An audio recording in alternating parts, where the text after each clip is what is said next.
ಕೆಟ್ಟ ಆಲೋಚನೆ ಅಂದ ತಕ್ಷಣ ನಾವು ಕೆಟ್ಟ ಅನ್ನೋ ಆ ಪದನ ನಾವೇನು ಮಾಡ್ತೀವಿ ಎಲ್ಲಿಗೋ ತೊಗೊಂಡೋಗ್ಬಿಡ್ತೀವಿ. ಅಂದರೆ ಅವರವ್ರ ವೈಯಕ್ತಿಕವಾಗಿ ಅದು ಪರ್ಟಿಕ್ಯುಲರ್ ಕೆಟ್ಟದ್ದು ಅಂದರೆ ಯಾವುದು ಅಂತಕ್ಕಂಥ ವಿಚಾರ ಅರ್ಥ ಮಾಡ್ಕೊಳ್ಳಲ್ಲ ನಾವು. ಕೆಟ್ಟದ್ದು ಅನ್ನೋದು ಕೆಟ್ಟದ್ದೇ, ಹೇಳೋಕ್ಕಾಗದೇ ಇರೋದು, ನೋಡೋಕ್ಕಾಗದೇ ಇರೋದು, ಈ ರೀತಿ ಕಲ್ಪನೆಗೆ ಹೋಗ್ಬಿಡ್ತೀವಿ ನಾವು. ಅದಲ್ಲ. ಕೆಟ್ಟದ್ದು ಅಂದರೆ, ಕೆಟ್ಟ ಆಲೋಚನೆ ಅಂದರೆ ಇನ್ನೊಬ್ಬರನ್ನ ಹೋಲಿಕೆ ಮಾಡೋದು. ಇದು ಕೆಟ್ಟ ಆಲೋಚನೆ, ಹೌದಲ್ವಾ? ನಾನು ಅವ್ರಂಗೆ ಆಗಬೇಕು. ಆಮೇಲೆ ಅಪ್ಪ ಅಮ್ಮನೂ ಇದನ್ನೇ ಮಕ್ಕಳಿಗೆ ಹೇಳ್ಕೊಡ್ತಾರೆ, ಅವ್ರಂಗೆ ಆಗಬೇಕು. ಎದುರುಗಡೆ ನೋಡು ಬೇಡ, ನಿಮ್ಮ ಆಂಟಿ ಮಗ ಹೆಂಗೆ ಎಷ್ಟು ಚೆನ್ನಾಗಿ ಕ್ಲಾಸ್ 1 ಆಗಿದ್ದಾನೆ, ಹಂಗೆ ಮಾರ್ಕ್ಸ್ ತೆಗಿಬೇಕು ನೀನು. ಆಮೇಲೆ ನಮ್ಮ ತಂಗಿ ಮಗನಿಗೆ ಹೆಂಗೆ ಸಂಬಂಧ ಸಿಕ್ತು, ನನ್ನ ಮಗನಿಗೂ ಹಂಗೆ ಸಂಬಂಧ ಸಿಗಬೇಕು. ಸೊ ಇವೆಲ್ಲ ಏನಾಗುತ್ತೆ ಅಂದರೆ ಅದು ಕೆಟ್ಟದ್ದಲ್ಲ, ಬಯಸೋದು ಸರಿ. ಆದರೆ ಅದು ಸಿಗದೇ ಇದ್ದಾಗ ಅದೇನಾಗತ್ತೆ, ಆಲೋಚನೆಗಳೆಲ್ಲ ಉಲ್ಟಾ ಪಲ್ಟಾ ಆದಾಗ ಮನಸ್ಸೆಲ್ಲ ಕೆಟ್ಟೋಗುತ್ತೆ, ದೇಹನೂ ಕೆಟ್ಟೋಗುತ್ತೆ. ಅದು ಒಳ್ಳೆಯದಾಗಿತ್ತು, ಬಳಸೋದು ರೀತಿ ಗೊತ್ತಿಲ್ಲದಾಗ ಕೆಟ್ಟದಾಯಿತು. ಅಯ್ಯೋ ನಾನು ತಪ್ಪು ಮಾಡಿಬಿಟ್ಟೆ, ನಾನು ಅಂದ್ಕೊಂಡಿಂಗಲ್ಲ, ನಾನು ತಿಳ್ಕೊಂಡಿದ್ದಲ್ಲ.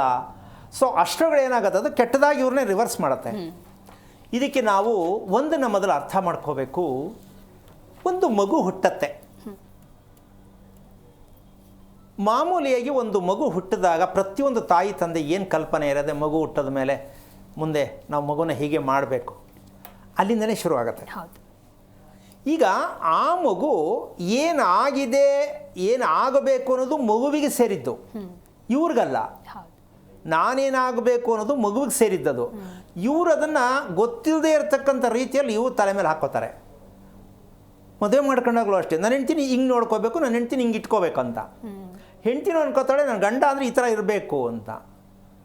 ಸೊ ಹೀಗೆ ಪ್ರತಿಯೊಂದನ್ನು ಮಾಡ್ತಾ ಮಾಡ್ತಾ ಹೋದಾಗ ಮನೆ ಕಟ್ಟೋದು ನಾನು ಹಿಂಗೆ ಕಟ್ಟಬೇಕು, ಅವ್ರಿಗಿನ್ನ ಚೆನ್ನಾಗಿ ಕಟ್ಟಬೇಕು, ಇವೆಲ್ಲ ಕಲ್ಪನಾ ಲೋಕದಲ್ಲಿರ್ತಕ್ಕಂಥದ್ದು ರೀತಿಯಲ್ಲಿ ಕೆಟ್ಟ ಆಲೋಚನೆ ಇದು. ಇದಕ್ಕೆ ಕೊನೆಯೇ ಇಲ್ಲ, ಅನುಭವಿಸ್ಕೊಂಡೇ ಹೋಗ್ತಾ ಇರಬೇಕು.